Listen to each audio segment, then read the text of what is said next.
He had very, very little influence because it was, first and foremost, a military decision, not a political decision. The order from Alexander was quite clearly a military expedient because we were being threatened by the Yugoslavs very menacingly, as it seemed at the time. And I think his view was that whatever we can do, we must do to prevent a collision with Tito. General Robertson, Field Marshal Alexander's deputy, now emerges as a crucial figure, since he was the one that signed the vital order which authorized the sending back of the Russians and Yugoslavs.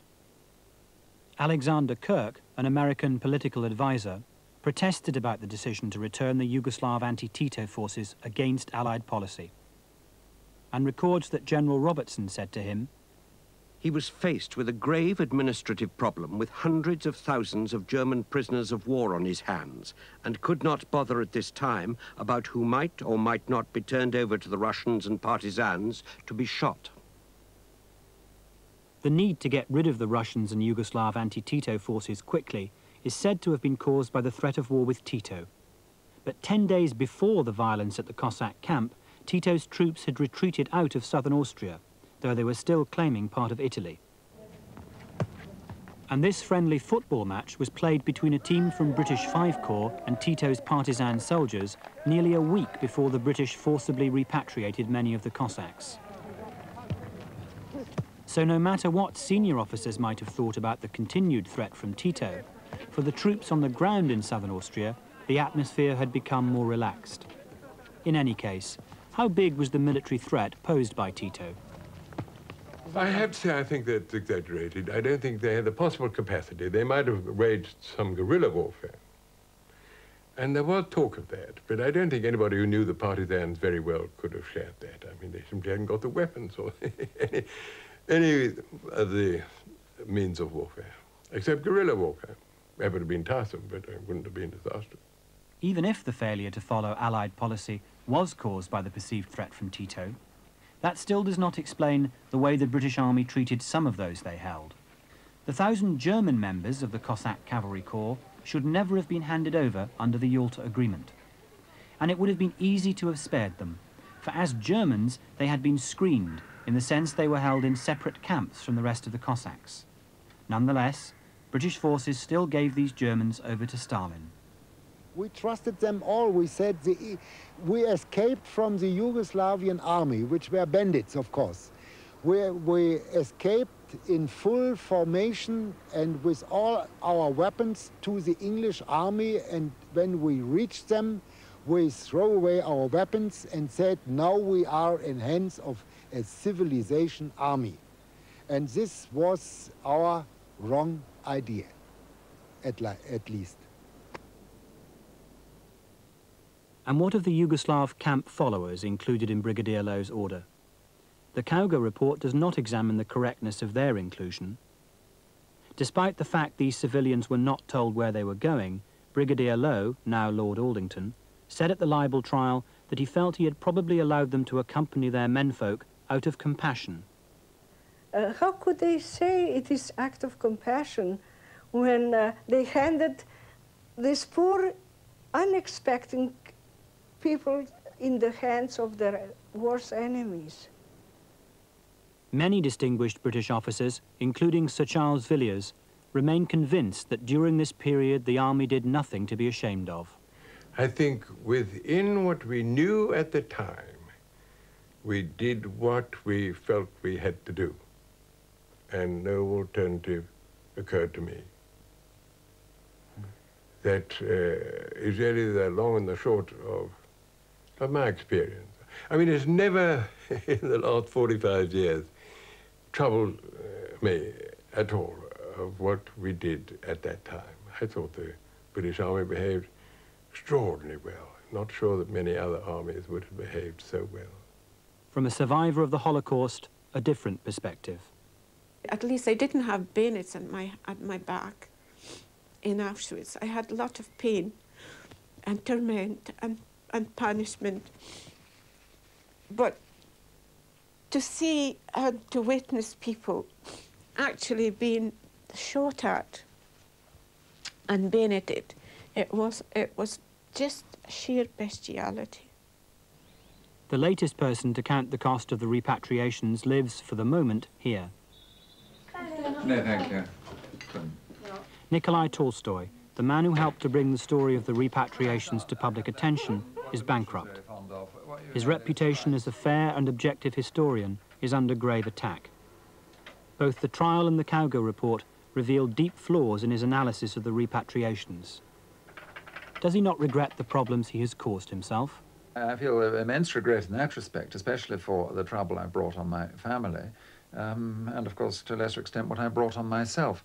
And it'll be disastrous for me personally. But first of all, whatever happens to me can't possibly compare to what was inflicted on the unhappy victims in 1945. And if somebody doesn't stand up and try to fight for, not that I'm not saying what I say is the truth, but fight for the truth to be investigated and recognized, and that's what I want. If nobody will do it, well then these terrible events will be repeated again. Nikolai Tolstoy's pamphlet attacking Lord Aldington was thoroughly discredited at the trial. Much of it was found to be based on the wrong date on which Lord Aldington left southern Austria. So the jury emphatically decreed that Lord Aldington is not a war criminal. But that does not excuse all the actions of the British Army during those weeks in spring 1945, actions marked by deception and brutality. That the British people have something to apologise about seems to have been tacitly admitted by the government. This memorial, opposite the Victoria and Albert Museum in London, was unveiled in 1986 to commemorate the suffering of innocent people in the repatriations. And it's a suffering still felt to this day. And my life just ruined, that's all. Now, after 45 years, my memories are back. I'm looking of this place, looking the Liens, looking every places, what's happening, you know. But I'm happy from one side, sad but happy. After 45 years, I come back to see the places what is tragedy happened. Спаси, помилуй, сохрани нас, Боже, Твоею благодатью. Если во совершенно свято, мирный, безгрешный, у Господа проси. In southern Austria in May and June 1945, British soldiers were acting under enormous pressures. But there is still no escape from the fact that during this same period, around 30,000 people were handed over to their enemies against Allied policy. One emotion is common to many of the surviving victims, a feeling not just that in the aftermath of the war they were personally betrayed, but that ideals like justice and compassion, which they had trusted the British to uphold, were betrayed along with them.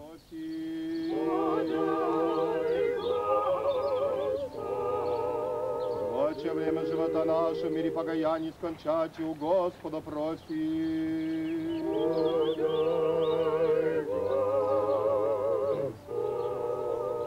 Христианские кончины живота нашего, безболезненный, непостыдный, мирный, доброго ответа на страшном суде Христове проси.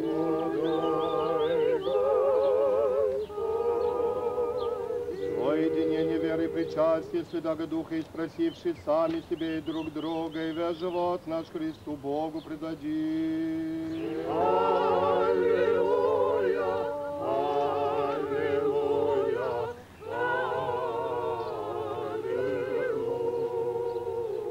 alone to decide whether their country holds together or splits apart. President Gorbachev has warned that a breakup of the Soviet Union into self-governing republics could mean civil war and would be a disaster for the world. His own future, too, is said to hang on the result. Tonight, as they began counting the votes in towns and cities stretching across 11 time zones, initial reports say the turnout has been better than expected, with the earliest results showing strong support for keeping the country together. Not all found voting easy. In the Republic of Moldavia, fights broke out when nationalists tried to stop people entering polling stations, and 6 of the 15 Soviet republics who want greater autonomy from Moscow refused to hold the poll at all. In Moscow, President Gorbachev clashed with his main rival, the Russian President Boris Yeltsin, who's been campaigning for full independence for the republics. Mr. Gorbachev desperately needs to win this referendum. He said a positive result is vital to the country's survival, and he had a stern warning to those who might oppose him.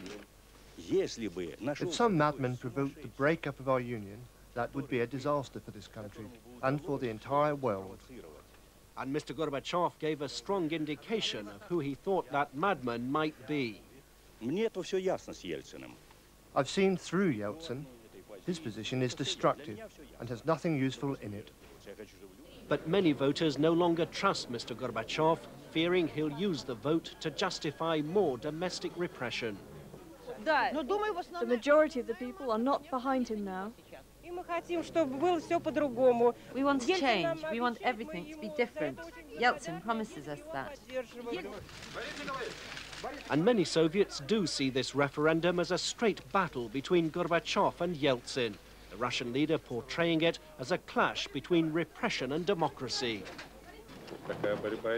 There is a battle going on because the authorities simply want to preserve the old system and the domination of the centre. We want to destroy all that and create a new state based on democratic principles.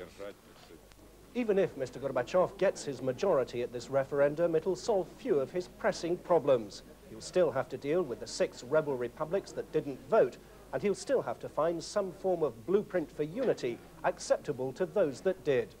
Martin Sixsmith, BBC News, Moscow. People in the Ukraine, the Soviet Union's second largest state, are voting on 2 issues, union and sovereignty. Nationalist leaders are predicting that they could win on both counts. In some areas, extra supplies of beer and cigarettes have apparently been offered to voters to encourage them to turn out. 2 choices facing the 40 million voters of the Ukraine, Gorbachev's referendum and one of their own. Last year, their parliament made a declaration of sovereignty, claiming control over the republic's economy, its army and its foreign affairs. Today, the electorate was expected to voice its solid approval. An added incentive to come to the polls, cigarettes for sale, a rare sight in Kiev these days. The nationalists are predicting success on both counts. No to the union, yes to Ukrainian sovereignty. But the result is by no means a foregone conclusion. For during the campaign, they've been denied any access to TV or radio. In many villages, the only electoral information the voters have seen have been official posters urging them to preserve the Soviet Union. These women said they didn't know which way they would vote. We'll be told what to do when we get there, they said. The nationalists of the Ruch movement have depended on leaflets, 4 million of them, to spread their gospel of independence. But they fear the results will be rigged against them. They say it's happened before. Nevertheless, the Kremlin could be in for a deeply unpleasant surprise here. For so far, it appears the Ukraine is turning its back on the Soviet Union. Bill Turnbull, BBC News, Kiev. Yugoslavia still has no effective government tonight. 3 members of the country's collective presidency, those from Serbia, Montenegro and Vojvodina, resigned yesterday. Serbia said it no longer recognizes the presidency's authority. Gorbachev, though he's expected to win a comfortable but not overwhelming majority for his proposals to renew the Federation of Soviet Republics. More than 100 million people voted in Sunday's referendum, the first in Soviet history. But 6 republics, Lithuania, Latvia, Estonia, Georgia, Armenia and Moldavia, refused to take part. In the Russian Federation, the largest of the republics, voters produced a result that wasn't backed up by the vast majority of Soviets. In Moscow, only 34% of eligible voters backed President Gorbachev. In contrast, in the rich Republic of Kazakhstan, 94% backed his union. The ballot boxes brought mixed results for Mr. Gorbachev, a majority, but by no means an overwhelming one, for his vision of the country's future. Returns telex to the National Electoral Commission showed support from the countryside, but a large protest vote in the big cities where radical opinion is strongest. In Lithuania and the 5 other republics which boycotted the referendum, polling stations were almost deserted, ruling out the massive national vote of confidence Mr. Gorbachev wanted, although he's certain to use the argument of a qualified overall majority to press ahead with his new treaty aimed at preserving the Union. First of all, it gives him the mandate to go ahead with the Union Treaty, to continue the final work on the final text of the Union Treaty and to conclude the Union Treaty. That's the basic mandate that he wants. On the other hand, you know that since other political forces were trying to use this referendum to overthrow Gorbachev, it might also be viewed by Gorbachev himself as an indication of support of the reasonability of the line that he conveys. But allegations of vote rigging are now beginning to surface. Journalists in Moldavia found an unlimited supply of ballot papers available to those who wanted to vote yes, and polling station officials were seemingly keen to help waverers make their mark in the right place. But the radicals' main complaint is that a yes vote by the massive Russian majority will now overrule the no votes of the smaller, independence-minded republics. Why the peoples of Russia should decide the fate of the Baltic republics, or the fate of Georgians, or Moldavians, etc. So a referendum will not have a significant impact. It can be a political victory for the president, for Mr. Gorbachev, but it will not solve the real problems. Boris Yeltsin, though, seems to have won the backing he wanted for elections that would almost certainly bring him the powerful post of executive Russian president, giving him the power base he needs to challenge Mr. Gorbachev. The referendum hasn't been a catastrophe for Mr. Gorbachev, but it'll do little to help him impose his plans for unity on the recalcitrant republics. And his failure to garner a clear national mandate may push his current hardline allies to conclude that the time has now come for a much tougher approach than he seems to be offering. Martin Sixsmith, BBC News, Moscow. Voters in the Ukraine have also sent a mixed message to Mr. Gorbachev. In the city of Lvov, fewer than a quarter of voters wanted to stay within the Soviet Union, but in the Ukrainian capital, Kiev, Mr. Gorbachev appeared to have solid support. As the votes were sorted, the nationalists' early optimism that President Gorbachev was in for a shock soon faded. Most regions of the second-largest Soviet republic had convincingly supported the Kremlin's proposal. Today, the leaders of the opposition Ruch movement put a brave face on their failure. The result, they said, was a disappointment, but not a surprise. In many rural districts, there had been no referendum campaign to speak of. Deprived of virtually all access to the media, Ruch had been armed only with leaflets, and many of these had been confiscated. There were also, they claimed, substantial irregularities at polling stations, and certainly on occasion voters were entering the booths with more ballot papers than they needed. Western observers put this down more to accident than design. All the same, it had not been a clean campaign. I don't think you could call an election completely fair when the parties, all the parties concerned, didn't have equal access to the media and equal access to resources. Yet today, the Ruch activists were also claiming victory, for region after region had voted overwhelmingly in favor of a second proposal backing the campaign for Ukrainian sovereignty. And in the western city of Lvov, a third ballot demanding full independence for the Ukraine won massive support. The nationalists claim the result is an important step forward in their drive towards independence. The next move, they say, should be full Ukrainian control over the republic's economy, its natural resources, even its army.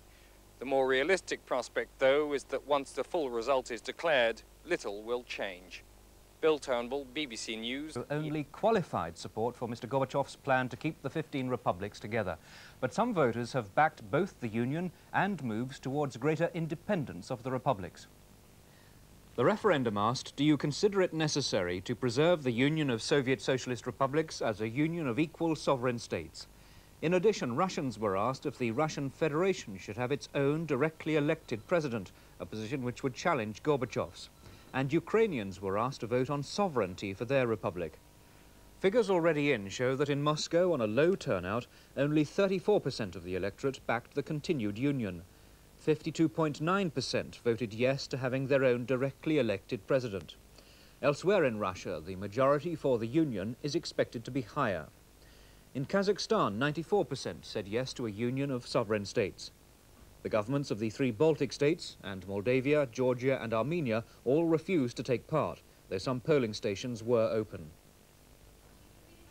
The ballot boxes brought mixed results for Mr. Gorbachev. a majority, but by no means an overwhelming one, for his vision of the country's future.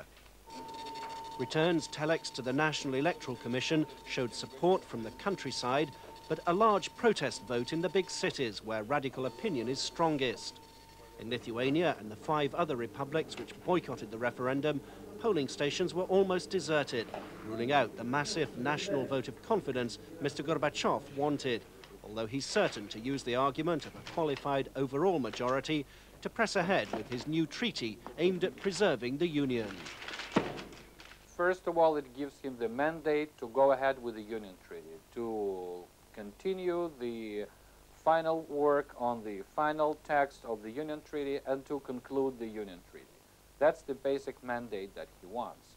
On the other hand, you know that since other political forces were trying to use this referendum to overthrow Gorbachev, it might also be viewed by Gorbachev himself as an indication of support of the reasonability of the line that he conveys. But allegations of vote rigging are now beginning to surface. Journalists in Moldavia found an unlimited supply of ballot papers available to those who wanted to vote yes, and polling station officials were seemingly keen to help waverers make their mark in the right place. But the radicals' main complaint is that a yes vote by the massive Russian majority will now overrule the no votes of the smaller, independence-minded republics. Why the peoples of Russia should decide the fate of the Baltic republics, or the fate of Georgians, or Moldavians, etc. So a referendum will not have a significant impact.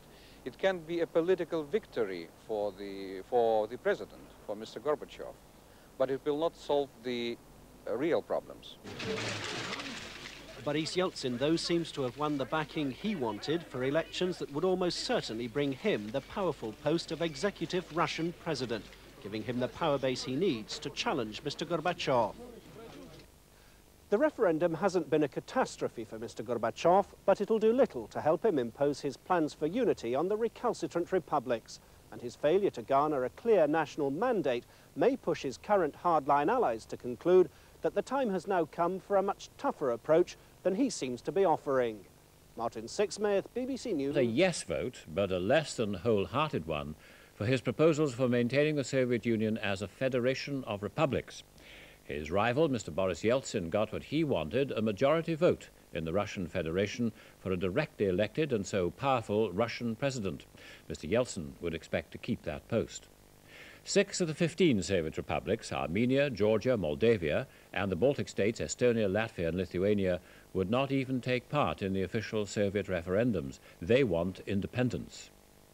Mikhail Gorbachev was all smiles today as he greeted the German foreign minister, but he was keeping an uneasy eye on early referendum returns. Only half the votes cast in Moscow favored his new Union treaty, and the 65% turnout meant barely a third of eligible voters here said yes. In Lvov, in the fiercely nationalistic western Ukraine, less than a quarter said yes, more than 80% supporting a proposal for full independence. Mr. Gorbachev must hope that when returns are in from the conservative rural areas, the picture will be different. Boris Yeltsin has every cause for optimism. It's expected voters in his Russian Republic will approve the idea of a democratically elected president. Another headache for Mr. Gorbachev. Now, when Gorbachev claims that he got public support, Yeltsin would definitely say that he also got some public support and that it is his public mandate against Gorbachev's public mandate. There was fresh tension in the Baltics today. Black Beret Interior Ministry troops arrested the head of Lithuania's defense department. Moscow said let him go, but some saw ominous signs. Tension too in the economy. The price of basic foodstuffs will go up an average of 60% next month.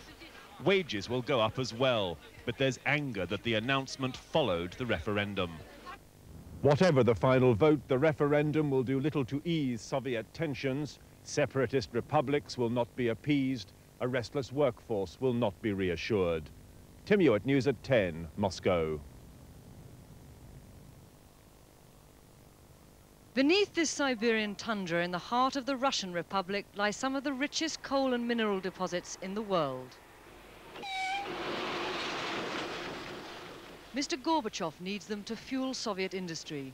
Mr. Yeltsin wants them to make Russia rich.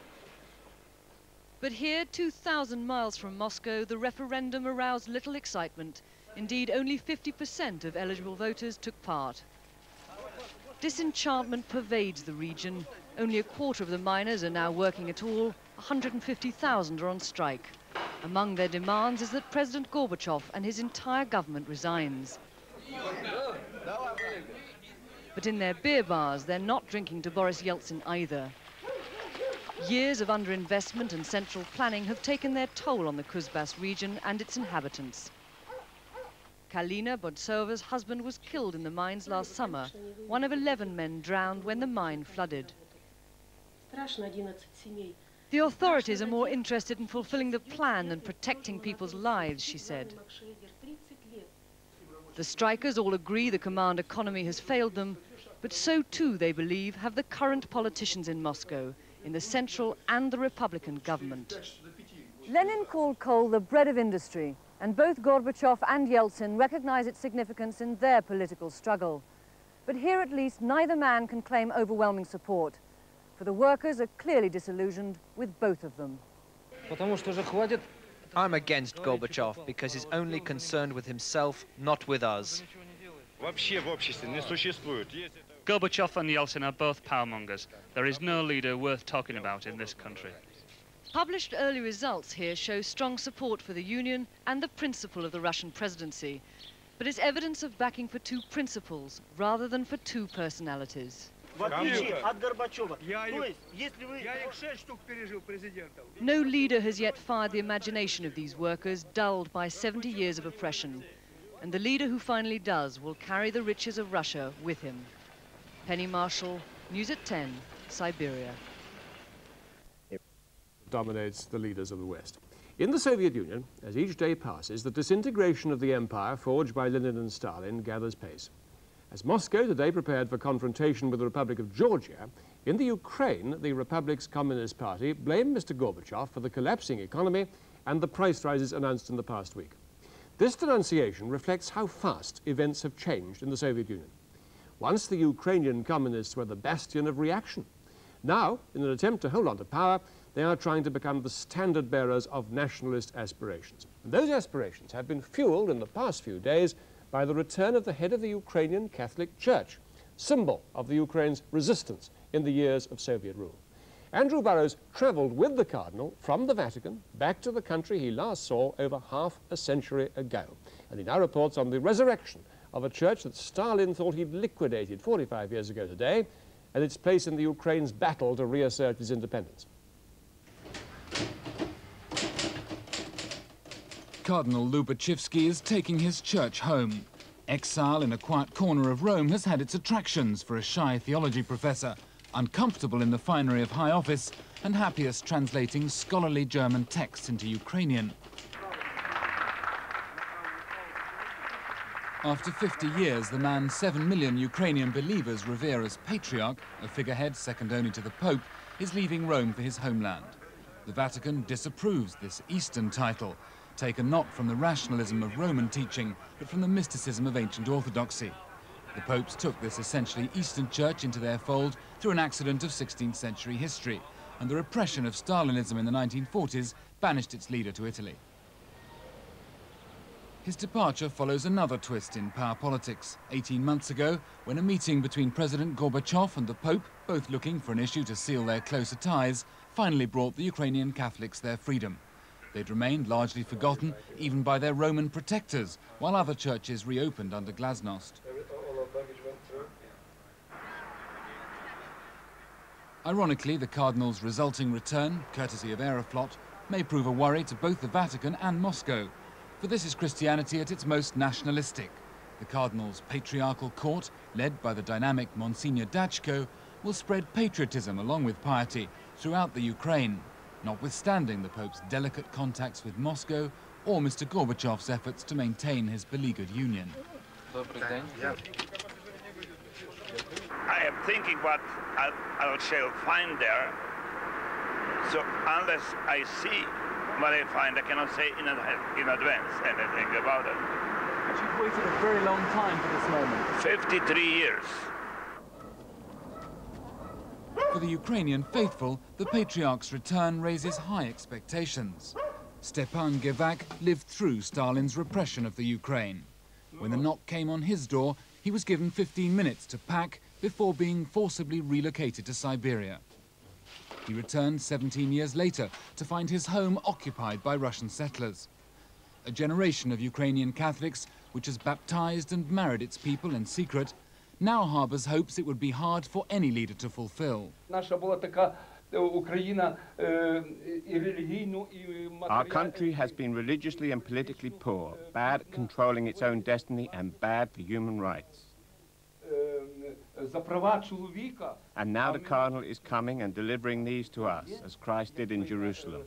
For us, the return of the Cardinal is like the return of Christ. Stepan was one of many planning to make their way in from the countryside to welcome the Cardinal in person. Everyone is waiting. All the people are waiting impatiently. The little ones, the children, my wife, they are all getting ready to go.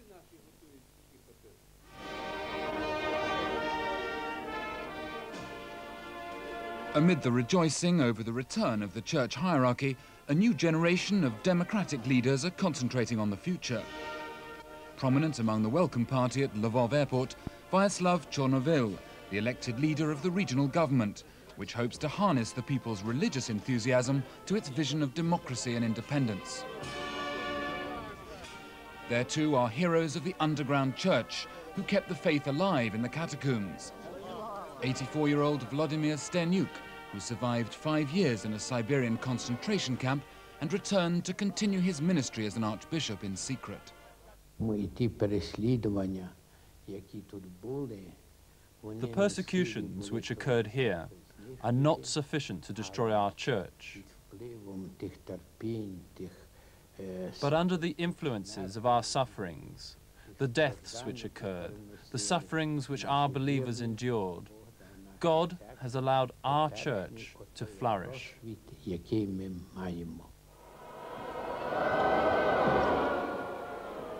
On the streets, religious and nationalist fervour are indistinguishable as the Patriarch is greeted with Ukrainian flags. Many have brought their Palm Sunday pussy willow branches a day early to honour the Prince of the Church, making his own triumphal entry to the city in a Soviet Volga 25.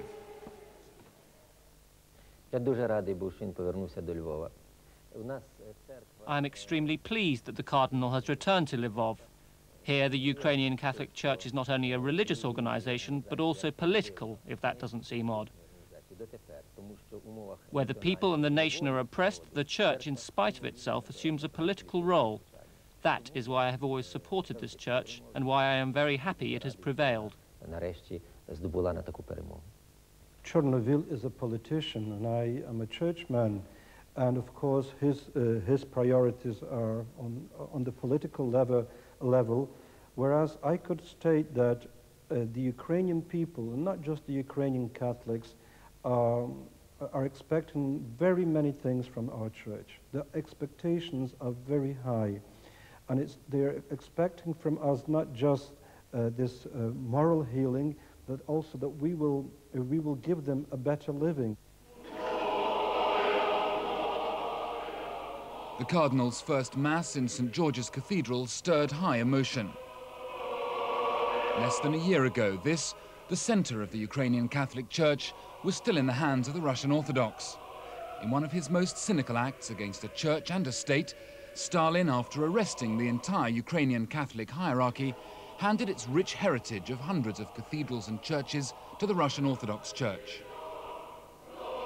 But in the joy of repossession lies a danger of simply turning back the clock.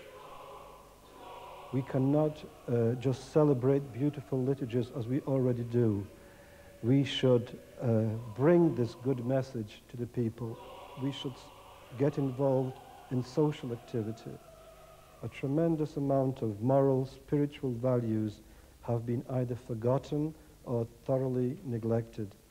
And it is our church, as also I would like to believe, as also other churches, which should have this as a priority to build up a better future for the whole Ukrainian country. According to Monsignor Dachko's action plan, Sambir, southwest of Lvov, should be the centre of a new Catholic diocese. In reality, the church there is under siege, locked up by the local council after violent clashes involving 3 rival Christian communities. This was one of the thousands of churches taken from the Ukrainian Catholics by the Russian Orthodox, and the Catholics want it back. Tension has arisen because the Orthodox priest and most of his congregation have defected to a third group, the Ukrainian Autocephalous, a strongly anti-Russian, nationalistic grassroots church. And now they refuse to budge.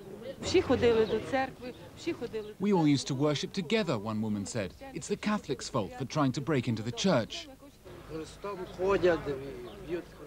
According to this man, in some clashes, people have been hit on the head with crosses and injured. Even young children are fighting over these different religions now. Another woman blamed the local council for interfering. A local Catholic joined in. Why can't we all pray in the same building, he said. We're all Christians, we have one God. Father Alexander Swets believes attempts to resolve the dispute by inter-church talks and the local council have failed. The church cannot be shared between 3 groups. To form one church is not possible because our churches are different. Our laws differ, and everyone has their own laws. This decision could only be reached at a high-level synod, not by local government. The church in Sambir is an example of the chaos facing church leaders and politicians in the Ukraine. While the local authorities keep the doors firmly padlocked to avoid violence, Orthodox and Catholic congregations hold rival open-air services outside. Although their theological and liturgical differences are very slight, both sides say they can't imagine worshipping together in a Ukrainian national church. Even if the churches can't unite, as a secular politician like Vyacheslav Chornovil would wish, he believes working together for independence will heal differences. At a civic reception organised for the Cardinal, he strives to present a joint front. Chornovil's message is that only a stronger democracy can provide a guarantee that religious freedoms won't be reversed. He's confident of broad popular support. While the Ukraine as a whole returned an ambiguous result to the Soviet-wide referendum on the future of the Union, Western Ukraine organised its own vote. In Western Ukraine, we conducted a referendum at the time of the Soviet referendum, asking if there was support for independence for all Ukraine. There was, and even where people had disagreed with us over religious questions, they still voted for an independent Ukraine. Western Ukraine is forging ahead with change. There are no monuments to communist heroes left on the streets of Lvov, and soon it'll be the first region to introduce private ownership. But to succeed, the spirit of independence must reach the whole country. A resolute-looking Lenin is still standing in the capital Kiev at the gateway of eastern Russified Ukraine. But the crescendo of calls for independence, most vociferous in the West, has been heard here, and the ruling Communist Party has had to revise some of its opinions dramatically. Behind the shabby entrance of Ukraine's Ministry for Religious Affairs, a U-turn has just been performed. Only a year ago, the minister still maintained that the Ukrainian Catholic Church only existed in the minds of a few loudmouth priests. Today, he politely claims credit for its revival. The return of Cardinal Lubachevsky and the hierarchy of the Ukrainian Catholic Church is further evidence supporting a rebirth of religious freedom in our republic. The Church's renewal, although important, isn't the only example of religious development in Ukraine. So, with nationalistic churches flourishing, how long did he think the communists could hold on to power? The Communist Party still has a great deal of authority in the Ukraine, and I don't see that this will diminish. We are changing and planning for the future and hope to have an influence on development. The reaction of the Russian Orthodox Church, which in the Ukraine has been the agent of religious repression and so earned a privileged position, is a good indication of what hardliners in the Communist Party are thinking. The party's staunch ally, Metropolitan Filaret of Kiev, barely disguises his hostility. We know that Cardinal Lubachevsky did not come at our invitation, but from that of his Ukrainian Catholic Church as her head. I hope that the visit of Cardinal Lubachevsky will not cause acrimony between the Orthodox Church and the Catholic Church. The Metropolitan is sticking with Moscow despite ominous signs of a crackdown.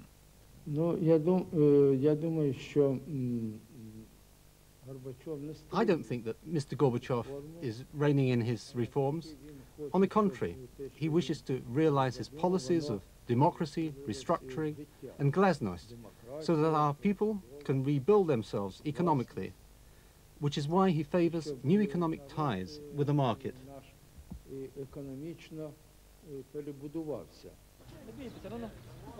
That's not how Ukrainian democratic leaders see it. Stepan Khmara, the country's most radical MP, has just been released from 5 months' imprisonment. He was arrested inside Parliament after a controversial vote removing his immunity. The charge, trumped up, say the opposition, by the KGB, assaulting an undercover policeman. Mr. Khmara believes there's now a pattern of increased harassment.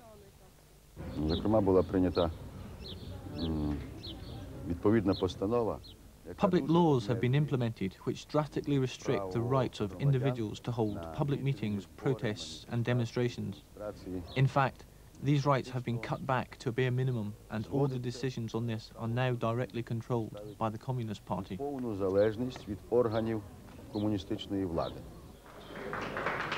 Lubachevsky had demanded Khmara's release in time for Easter, signalling his readiness to confront the communist authorities. His wish was granted. Happy to invite a nationalist firebrand to his banquet, the Cardinal is sober about his countrymen's dreams of independence. Every man would like to have free country of his own. But as I said, religion can survive with any system as long as the system doesn't interfere in our business, in our affairs. So we could live, we lived before. We lived on the Poles, on the Russians, on the Germans. We lived with all of them. So out of experience, we know it is possible to live with them, as long as they let us live. As midnight worshippers at St. George's Cathedral celebrate a first Easter with their patriarch, there's a spirit of hope and a sense of the imminent resurrection of their long-persecuted church and nation. The Ukrainian Catholics were among the last to be blessed by the reforms of glasnost. They now reap the benefits amid signs that the new freedoms may already be under threat.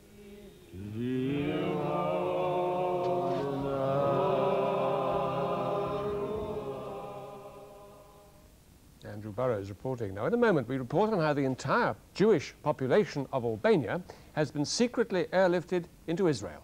But first, a look at the rest of today's news. It now seems